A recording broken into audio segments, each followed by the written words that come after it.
The second topic is sericulture. Sericulture is uh, culture of silkworm to obtain silk. So sericulture is a very old uh, technique, and it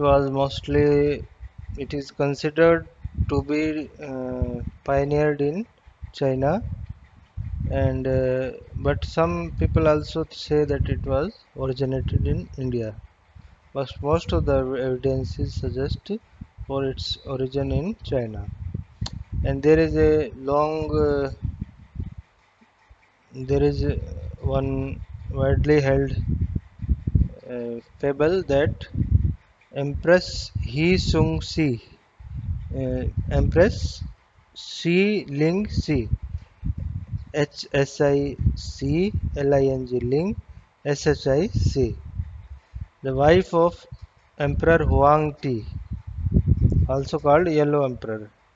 So she was drinking tea in her garden, and suddenly one silkworm cocoon fell into her tea. The fiber uh, from this cocoon, a white shiny fiber, started untangling or appearing. So when she kept on uh, stretching untangling that fiber, she found it was very long, very shiny and lustrous and very hard. She was very impressed with this, and she started cultivation of silkworm on a commercial stage to produce silk. Silk, as you know, can be used for many purposes like making sari, clothes, toys, or in some medical uses are also there. For example, uh, putting used as a thread in uh, operations. So it is a natural fiber, it will not degrade easily, so it can be used for making stitches. So the maximal grown fiber is from silk fiber is from Bombyx mori, uh, which is also called mulberry silk, and it is the most widely uh, used silk, and maximum production is in the world is from this kind of silk. So sericulture or silk farming is the cultivation of silkworm to produce silk. Uh, so silk was believed to have first been produced in China as early as Neolithic period. Nowadays, it is prevalent in China, India, Brazil, France, Italy, Japan, Korea, and Russia. But maximum production, that is around 60% of world production, is by India and China only. And in India also, the high producing states are Karnataka, Tamil Nadu, Andhra Pradesh, West Bengal, Jammu and Kashmir, Odisha, Assam, Bihar. So these states produce high quantity of silk. So silk uh, is of very high tensile strength. That means it can bear a high amount of load. So for example, the tensile strength of iron is 90,000 pounds per square inch, and the tensile strength of silk fiber is 64,000 pounds per square inch. So it's only uh, just one and half points more in 1.5 times more in case of iron. It's so strong. Silk is so strong. So usually around 1 pound, which is around which is 0.45 2 gram. Uh, so it's around half kg. So 1 pound of silk fiber is produced from around 2500 cocoons. And in when the commercial production is there, so for yielding 1 kg of high quality uh, fiber, around 11 kg of cocoons are used. So 11 kg of cocoon gives 1 kg of high quality silk fiber and 1.5 kg of low quality silk. So about silk fiber. So silk fiber is made of fibroin, a protein which is fibroin protein, and the cocoon is in the cocoon. The fibers are cemented with a gluing material which is called sericin. So when the cocoon is put in the hot water, then this gluing material get dissolved. Then the fibers are free and they can be untangled. The thickness of silk fiber is around 0.18 millimeter, and one silkworm produces around 1 mile of silk, 1 mile length of silk.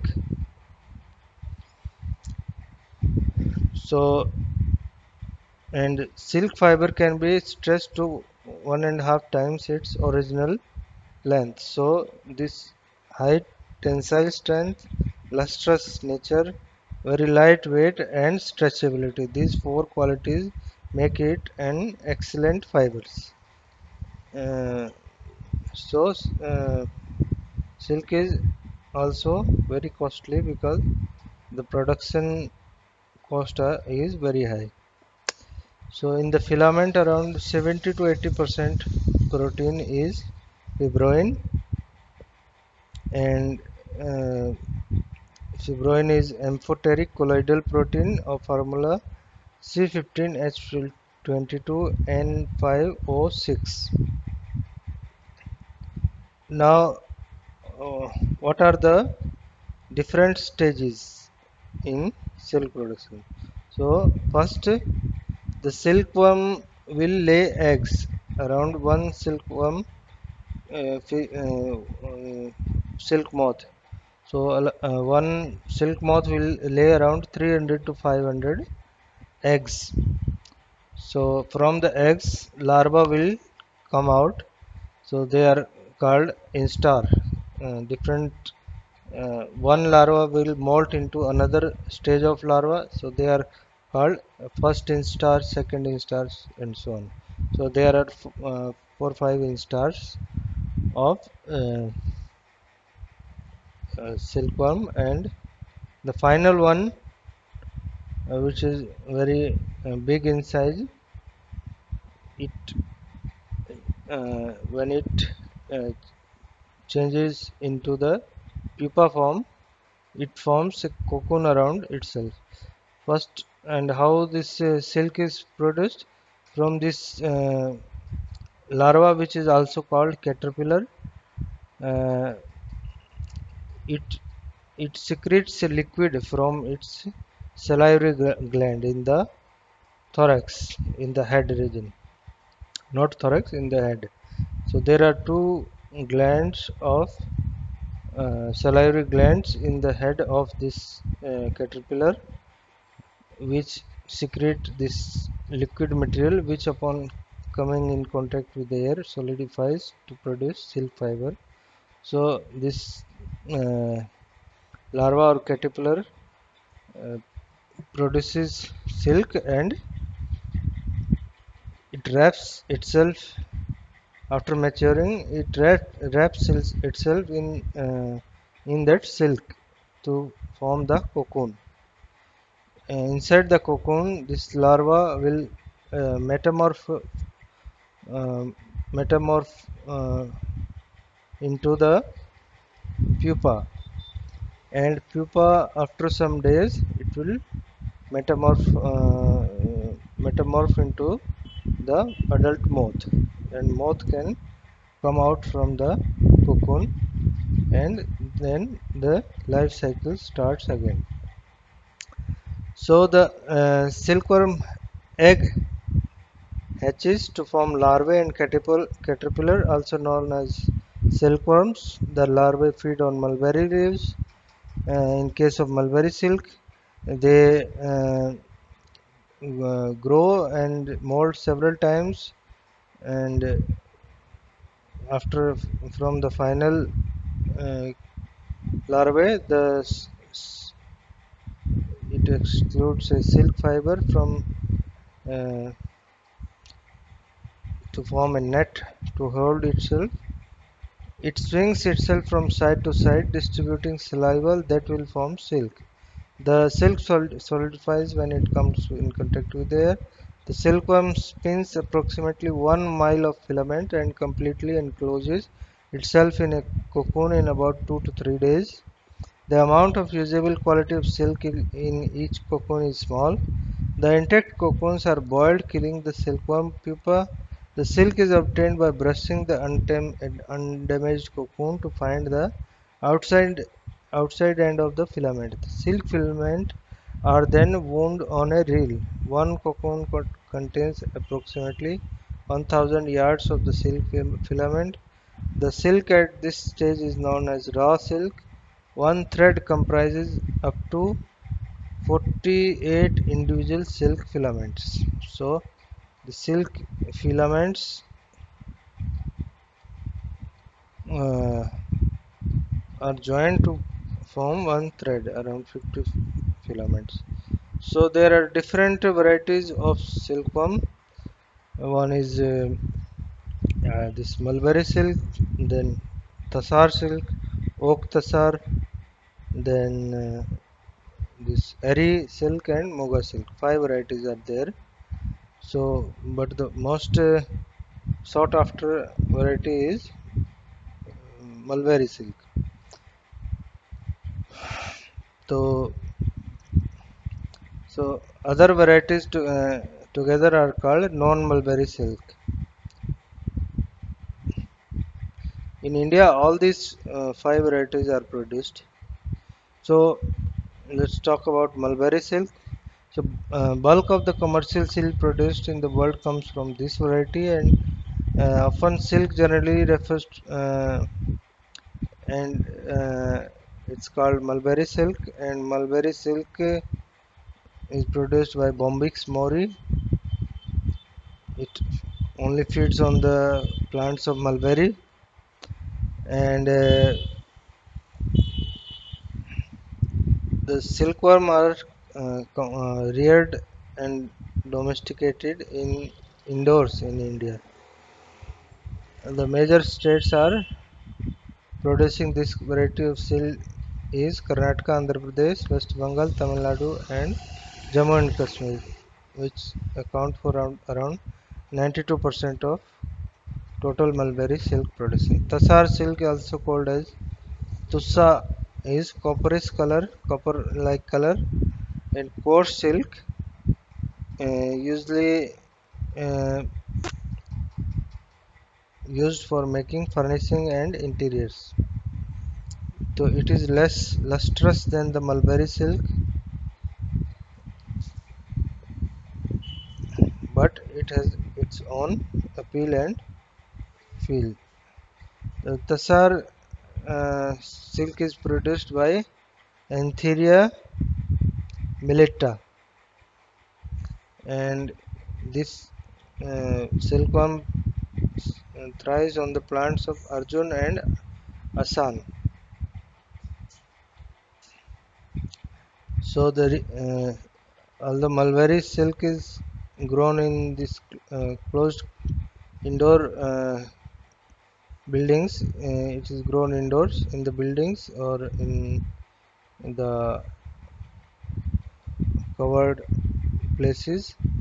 This Tasar silk is produced on in the nature on trees, and in India mostly Jharkhand, Chhattisgarh, Odisha, and Maharashtra, West Bengal, and Andhra Pradesh produce this kind of silk, and it is mostly produced by tribal communities. Oak Tasar, as the name suggests, is in this uh, silkworm uh, is found on oak trees in sub-Himalayan regions and the states like Manipur, Himachal Pradesh, Uttar Pradesh, Assam, Meghalaya, and Jammu Kashmir. China is the major producer of oak tassar, and the silkworm is called Antheria proveli. And another species is also used, which is Antheria parnvi. Next one is Eri silk, also called Andy silk or Irandi silk. So, uh, this silk, Eri silk, is produced by the worm which is now called Philosamia ricini. So, it is this worm thrives on the plant castor, which is also called arand or andi, and this is the pupa of this silkworm is high in protein, and so it is a byproduct of silk making, because when the cocoon is put in the boiling water, the pupa dies. So for tribal people use that pupa for as a food, delicious food.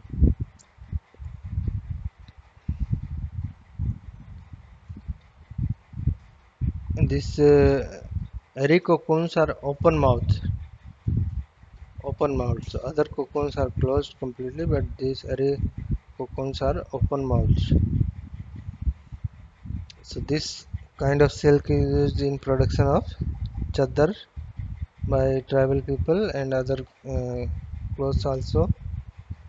Mostly this airy silk is produced in Assam and in small amount in West Bengal, Bihar and Odisha. Muga silk is golden yellow color silk, and it's only produced in India also in Assam only, and they use it uh, for the production of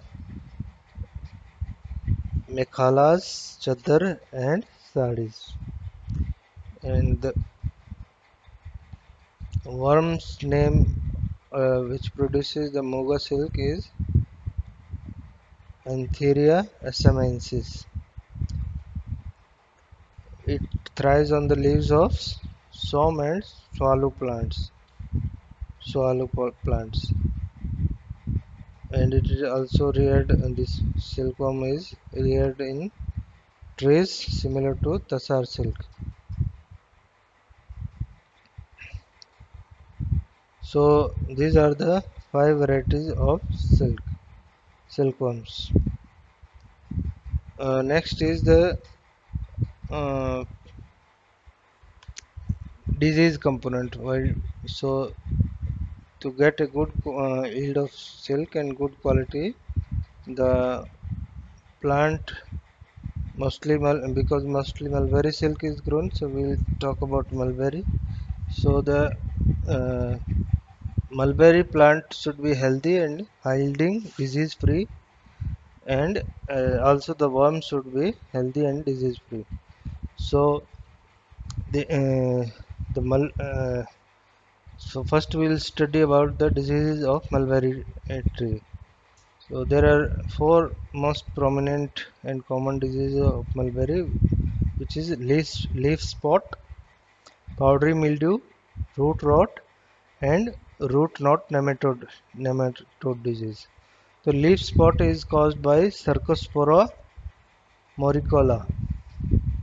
The symptoms are browning, appearance of brownish circular and irregular leaf spot in the initial stage, which enlarge and coalesce to form short holes in the later stages. The severely affected leaves become yellowish and fall off prematurely. The management is by spraying carbendazim around half kg per hectare. For all the disease, these three fungal diseases, carbendazim, which is a fungicide, can be used. The second disease is powdery mildew. Powdery mildew is caused by Phyllectinia Corellia, and for this, the symptoms are initially white powdery patches appear on the lower surface of leaves, which later on cover the entire leaf surface. Later, these white patches turn into brown color. Infected leaves turn yellow and fall off, like the leaf spot disease. And this powdery mildew happens during the high humidity and low temperature. Humidity when it is around more than 70%, and temperature is 24 to 26 degrees Celsius. The management is carbendazim application as well as use of resistant varieties like MR1, MR2 and China white. One natural control or biocontrol is also available to use ladybird beetle uh, and white spotted ladybird beetle. This can feed on the mildew fungus. Third disease is root rot disease. Root rot disease is caused by Macrophomina fasciolina and Fusarium solani, Fusarium oxysporum. So these three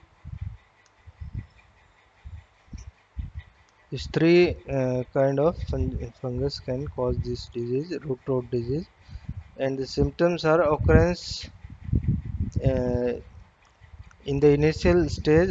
Leaf blade turn to wilt, and then it spread to entire plant. It is mostly seen in the summer season. In the later stage, the black fungus appear on the branches and stem, and it is spread through soil and water. Management is use of farmyard manure and use of copper oxychloride, which is also a fungicide, in amount around 2 gram per liter of water. To prevent the spread of disease, irrigation and uh, irrigation should be such that the water should not go from diseased plants to healthy plants, and uprooting of diseased plants should be done. Then uh, biocontrol agent, which is Trichoderma viride, can be used at the rate of 25 gram per plant, and Bacillus subtilis also can be used at the same amount. Next is root knot by nematode. So Miledogoin is the most common nematode which cause disease in plants. So Miledogoin incognita cause the root knot in the mulberry trees. So it affects the yield and growth of the plant. The plants are stunted, marginal necrosis and yellowing of leaves uh, happens in the plant and necrotic lesions on the root surface. Root also develop the characteristics knots or galls or tumor-like growth, and wilting of plants takes place. So management is deep plowing in the summer season, applying neem cake at the rate of 1000 kg per hectare, and applying carbofuran 3G at the rate of 30 kg per hectare per year in 4 installments. Next is disease of uh, the silkworm. First we saw the disease of uh, tree. Now we see the disease of the worm. So the first disease, there are four kinds of diseases: viral disease, bacterial disease, fungal disease, and protozoan disease. So viral disease, yeah, the symptoms, there are two kinds, two categories: grasseri and fleseri. So in the symptoms of viral disease are that the silkworm becomes sluggish, and their intersegmental portions become swollen. Intersegmental region becomes swollen, and the integument of the larvae become very fragile. It can be broken or punctured easily, and when it is broken, a milky fluid comes out of the body of larvae, and which has many polyhedral inclusion bodies. The diseased larvae do not settle for molting and so shining into garments or skin. And also larvae although become sluggish, but they also show restlessness. They uh, show some kind of worrying kind of behavior.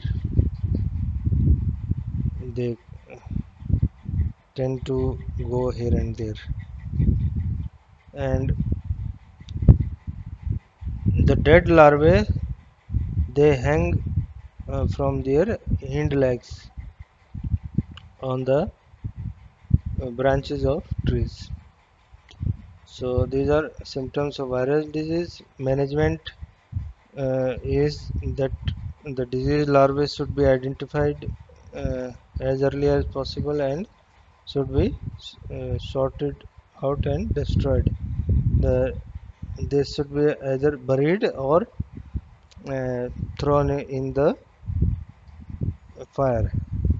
And all the appliances which are used for rearing of silkworm should be kept in sun, and or can be disinfected with bleaching powder 5%. All the trays and other things should also be uh, disinfected. Ventilation should be good, and bed spacing should also be uh, good.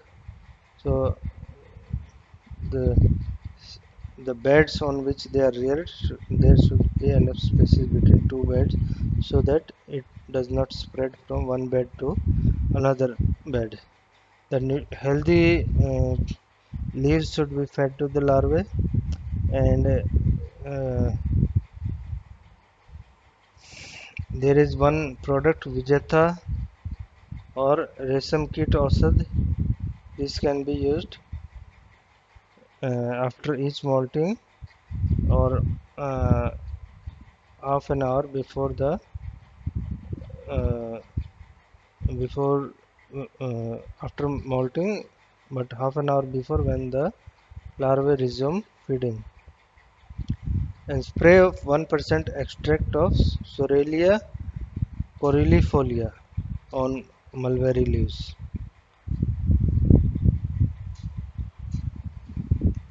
Next is bacterial disease. Bacterial disease are happening due to fluctuation in temperature and humidity and poor quality of mulberry leaves. And the disease larvae are stunted. They are dull, lethargic, soft in appearance, and flaccid. The cephalothoracic region may be translucent. The larvae vomit gut juice, develop dysentery, and excrete chain-type fecus. Dead larvae, putrefied, develop different kind and foul smell. Management is that keep the hygienic conditions, disinfect all the appliances used, uh, identify and discard the sick larvae, and remove the sick larvae from the healthy larvae as early as possible. Avoid injury to the worms. There should not be any sharp things or sharp or thorn containing leaves which can injure the larvae. Overcrowding should be minimized and accumulation of feces should be prevented. Sound management includes uh, healthy nutritious diet as well as hygienic conditions. And uh, some antibiotics can be tried like streptomycin, tetracycline, and ampicillin. And Bt insecticide should be prevented uh, from spray in the nearby fields. Next is uh, fungal disease. The fungal uh, there are white muscadine and green muscadine. So white muscadine is caused by Bavaria bassiana, which is also used as a biocontrol agent, and green muscadine is used by fungus, caused by fungus Spicaria pressina. And aspergillosis is common fungal disease in the young larvae,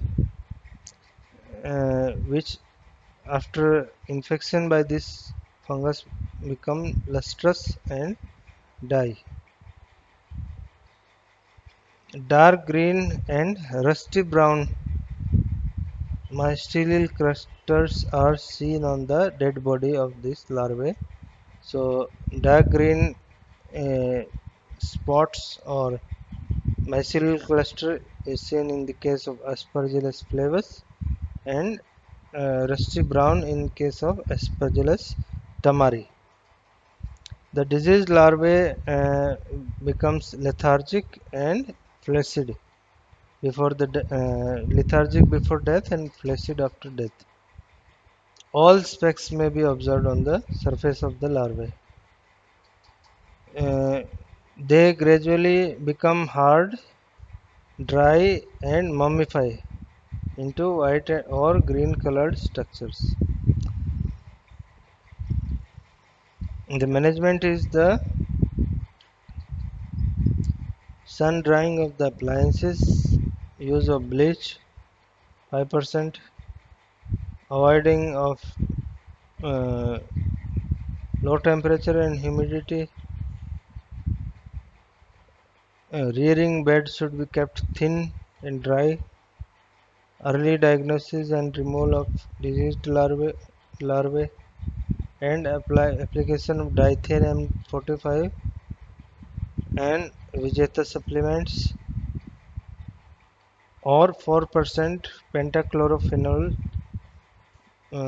as a disinfectant to control aspergillosis. Protozoa that cause disease is called pebrine. Uh, Again, the disease larvae show stunted growth and poor appetite. They turn pale and flaccid. Tiny black spots appear on the larval body and integument. Dead larvae remain rubbery and do not petrify uh, recently after death. That is, they don't uh, rot. So management is use of healthy legs for rearing, disinfection of rooms and utensils, maintaining hygienic conditions, uh, use of 2% formalin for disinfection of surfaces, collection and burning of diseased larvae, pupae, people excreta, bed refuges, and uh, moth or adults. So the last thing is reeling this isolation of silkworm. So in our country, uh,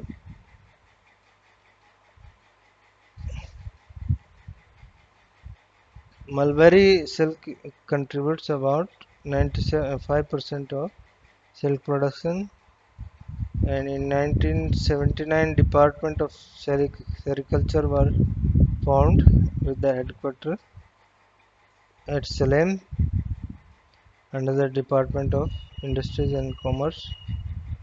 Now Silk Board of India is there, which deals with the promotion and regulation of silk production. There are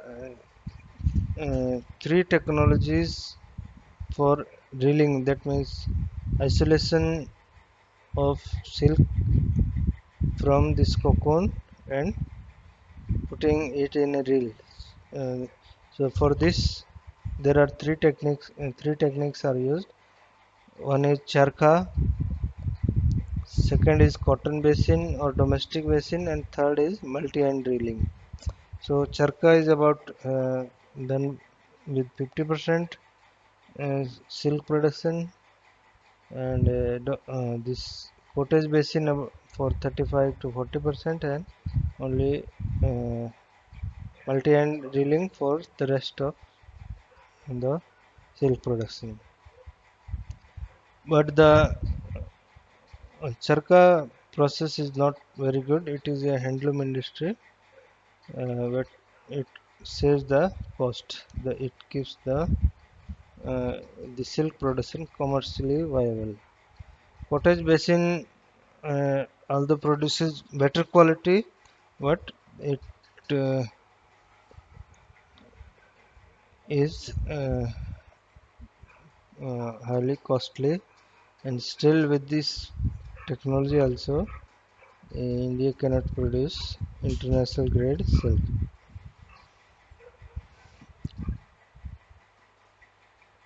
So the other uh, to achieve this better reeling performance, the casting of cocoon should be such to have raw silk of uniform denier. These things can be followed for better reeling. Uh, Second is the broken end during the reeling has to be noted to improve the winding quality. Water has to be changed because if it becomes turbid, it can uh, make the silk fiber yellow, and also uh, some organic material can go with the silk, which will cause infection of fungus, etc. So the quality of water has to be maintained. Motorized charka make better reeling, uniform reeling. Second is next point is CSRTIs,